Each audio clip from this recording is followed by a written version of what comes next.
Malayo pa lang ay tanong ko na ang isang masipag na magsasaka kahit gaano kainit at pagod ay titiisin para lang makahanap ng pera sa pangaraw-araw na gastusin. Dito ko nang nilapitan at manghingi ng maiinom. Sa hindi inaasahang, imbis na tubig ay pera ang kanyang binigay.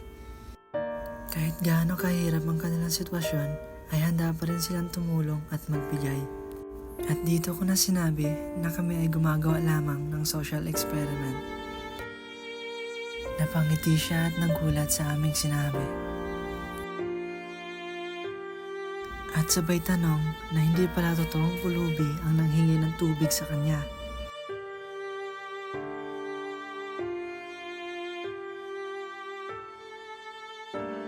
At dito na namin tinanong kung ano ang reaksyon niya. Ano pong mo kanina kuya sa akin? Yung humingi ako sa'yo ng tubig, Hindi, nagulat yung lang reaction mo. Nagulat lang ako kasi doon talaga yung tubig. Humingi ako ng tubig sa kanya kanina. Kasi wala kasi siyang ibibigay sa akin. Kasi wala siyang dalang tubig. Sabi niya sa akin, doon daw may bilihan ng tubig. Yun. Humingi ako ng pambili ng tubig. Binigyan naman ako. Tapos binalik ko din sa kanya yung binigay niya sa akin. At tinanong ko na rin kung ilang taon na sila nagtatanim rito. 5 years na yun. 5 years na kayo dito? Tagal. Sa inyo rin tong lupa dito?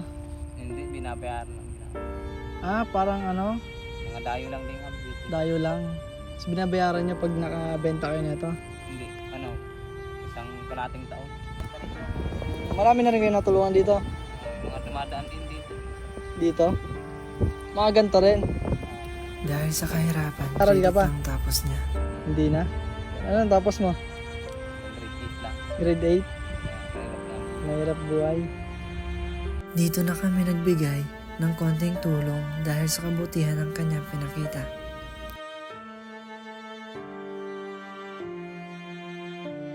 Nang pag-abot namin ng tulong, sabay sabi na wala naman daw siyang hinihinging kapalit basta lang makatulong sa iba. Salamat.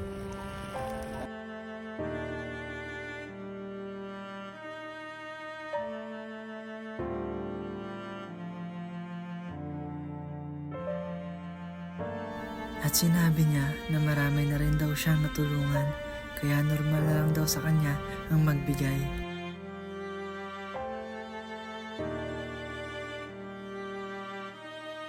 Minsan, nakikita ng puso ang hindi nakikita ng mga mata.